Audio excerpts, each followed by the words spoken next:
So hi, I'm Sarah from The Upcoming. An absolute pleasure to have you here with us at South by Southwest London. Thanks a lot for taking the time.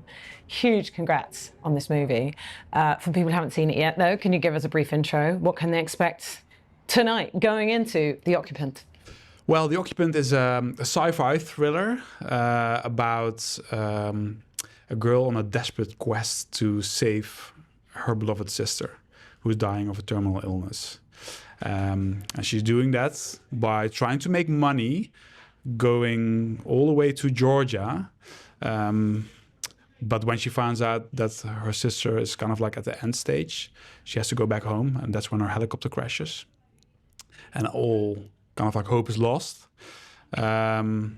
She has to find a way out of this like cold misery, and then she comes in contact with an American pilot who also crashed nearby, and they decide to try to find a way to escape this harrowing madness together. And as she trajects close to him, she'll discover that he is not who he says that he is. And that's a twist, and that's I won't spoil that. Yeah. And I know you've done lots of work in filmmaking, but more in music videos. This is your feature debut. And you know, it's a personal story that perhaps you could have told through a drama, but you chose the sci-fi genre. Yeah. So maybe you can tell us a bit about the sort of root of the story and why you wanted to tell it through this form. Yeah, so originally I didn't write this script, but when screenwriter Phil Howe came with the script to me, I recognized a story that was very personal to myself, and I felt that I wanted to lean a little bit more onto that drama side. Essentially, what you're looking at could be seen as a kitchen sink drama, but instead of the kitchen sink actually being kitchen sink, we took it out of the kitchen and we threw it into Georgia.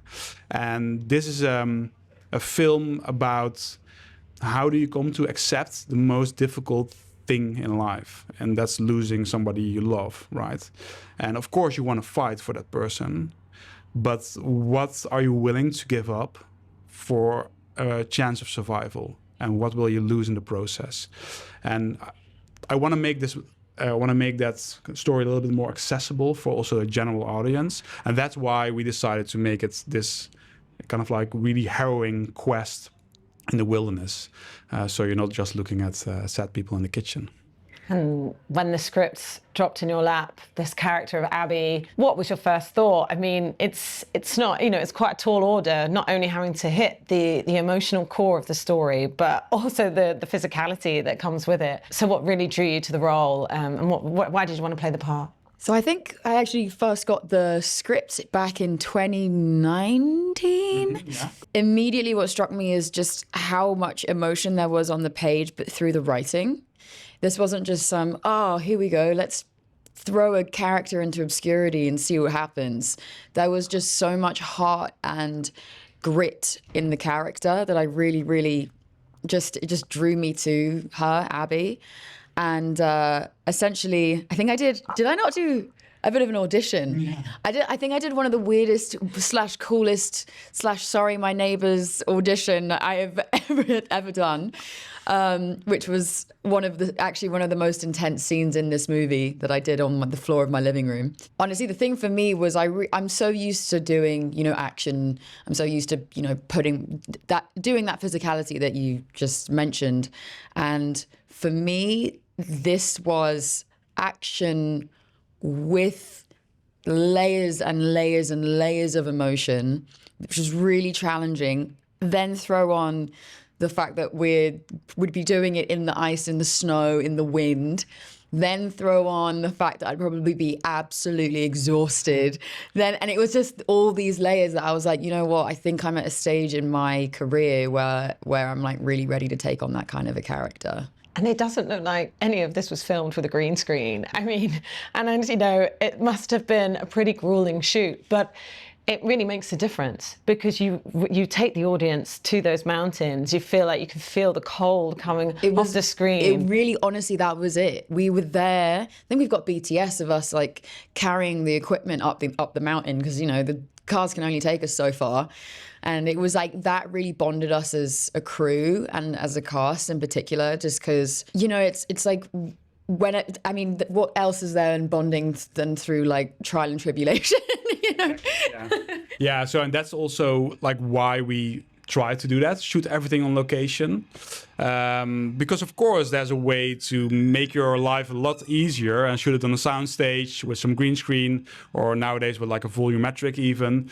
But you want to give the audience something special, right? And I think if you're not willing to go all the way and you're not willing to kind of like suffer a little bit for the work, then I think the audience is going to respond less to it. So we just challenge ourselves. Let's say, let's just do this. Let's try to film everything on location. And kind of like as we went into the production, more and more of the visual effects options disappeared. And we actually ended up like actually shooting everything on location.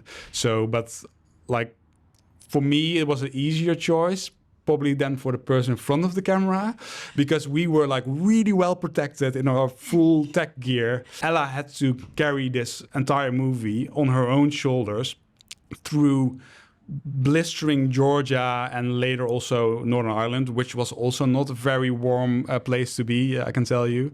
And she just absolutely nailed it. And on the first shooting day, I just was like so thrilled and happy that I saw what she did in the screen test, but then in the actual environment where it was so cold and everybody was kind of like our fingers were almost falling off, and she was just performing and technically so accurate, just nailing all the beats on the first go. Because that's also a thing. One thing I will never do again is work with actual real snow, because the snow continuity that still haunts me in my nightmares. Once you've traversed snow, you can't like untraverse the snow. You know, the footprints are there. Go and like sweep it back again. Yeah, exactly. Wasn't there? There's this lovely little thing that actually was really, really nice. And in where we were filming in Georgia, there's a lot of stray dogs that sort of belong to the city. And a lot of them are really great on the mountain. So we'd be in the middle of a really emotional take. This little golden retriever like trots along onto the side of the mountain. It was great. It was really, But everything you said is honestly so true. And it's a testament to the vision of what your vision, because it's really bold, really ambitious. And I mean, all of the team was just, including the producers, was just so behind the vision, because it's something that's, I think, quite rarely done for real. Yeah. Did you have a moment that really sort of brought you to the brink where you were like, oh my God, if I could just teleport out of here right now, I would? Or, a favorite moment on the flip side, maybe a moment of relief, or perhaps it's like when you run a marathon, you sort of have that high, that exhilaration after you've achieved something like that. I would be totally lying if I said this whole process wasn't just bringing me to the brink every day. Yeah, definitely. There's a few things that I can say were pretty tricky, but I think you can just watch the film and be like, she actually did that. In terms of a highlight, I'd probably say washing my hands. That continuity of all the dirt and everything, and it gets all in your fingers and everything.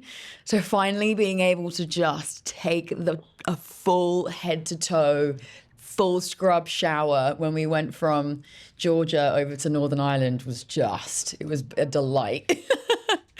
And what about having Rob Delaney? I mean, I think when I think of Rob Delaney, I mainly just think of Catastrophe. I mean, what was it like having him involved too? It's really amazing. And it's actually interesting because he got involved at a later stage. So we allowed ourselves to keep crafting the character with Ella's performance, because the character is, pretty obscure and let's say has many different ways of interpreting who he is. So that gave me really the opportunity to keep crafting his character up until the final stages. And I was like so thrilled and actually surprised that he was willing to do this. I'm a huge fan of Catastrophe as well. And we were looking for a voice that immediately when you hear him kind of like sounds familiar. It sounds parental and it sounds like somebody you can trust. Rob embodies all of that. So whenever he opens his mouth, I will listen and I will trust what he has to say, even when kind of like what he's offering me or what he's offering Abby might not really be so good after all. And even maybe it's not comedy, but you can sort of feel that edge that he has in his voice that's, from that comedy background in the way that he's sort of, when he starts to turn kind of thing. Exactly, yeah. So, and I think that's comedy can also be a tool of manipulation, of course, because if you can make somebody laugh, then I think you feel much closer with someone. And so don't trust people that make you laugh. And in terms of sort of the sci-fi elements, I mean, I sort of love this kind of where it's sort of light touch, if that's maybe the right phrase. So it's not so in your face and it's not so fantastical. It feels very grounded and rooted in a world we recognize. Did you kind of take reference from other films? And how was that for you, a tool as a toolmaker to kind of, as a filmmaker, to explore these more sort of psychological elements? Yeah, it's very interesting because, yes, we did start off with a lot of reference to other films. But as we progressed in developing this script, those references started disappearing. And kind of like the country of Georgia dictated the look of the film. So I went there, I think 4 times in total before we shot the film over a period of 2 years. And being there and being on the actual location really informed me what I wanted to do with the sci-fi element. And I wanted to make it as grounded as possible. Kind of like where we ended up is literally grounded. So all reference to technology has disappeared, but that doesn't mean you can't still see a metaphor for technology in it. And I think in the world that we live in now, that question becomes more relevant. What are you willing to give up in order to get something small in return? Like, let's say something that makes your life a little bit more comfortable or takes away one of your biggest fears. What are you willing to give up from your own humanity for that? So yeah, it became a little bit more philosophical and less techy, but I'm very happy with how that worked out. Yeah, and there's that key line, I think, without the possibility of death, there's not really life. So what do you think people can take away from kind of, if they want to dig into the metaphor a bit further, what do you think people can take away from watching the film? Well, without becoming too personal, but I've experienced a lot of death in my life. And what I've learned through losing people is that a lot of people are very scared about the topic, to talk about the topic, but also the focus is always on survival. And it's also always about longevity. And I think there's also a discussion to be had about like quality. What is the meaning of life and what makes life worth living? And in this case, it's very clear that both sisters are on opposite sides of that argument, where Beth knows that she's not gonna live very long anymore, and she wants to spend that time with Abby. She wants her sister there, the person she loves most in the world. But Abby, also understandable, doesn't want to give up, doesn't want to give in to the idea that she might lose her sister. So actually that drives them apart. And that's pretty heartbreaking. And that's something I've actually seen in my own life in kind of like my formative years. And I was very happy that I was able to bring that into the story, because I think it's a pretty important dialogue. And for you, what did you feel like the takeaways for, and how did that kind of message maybe resonate with you? You know, what's funny is obviously I wasn't part of the writing of this project. I was only, here to bring it to life. And for me, I actually took away something more from performing as the character.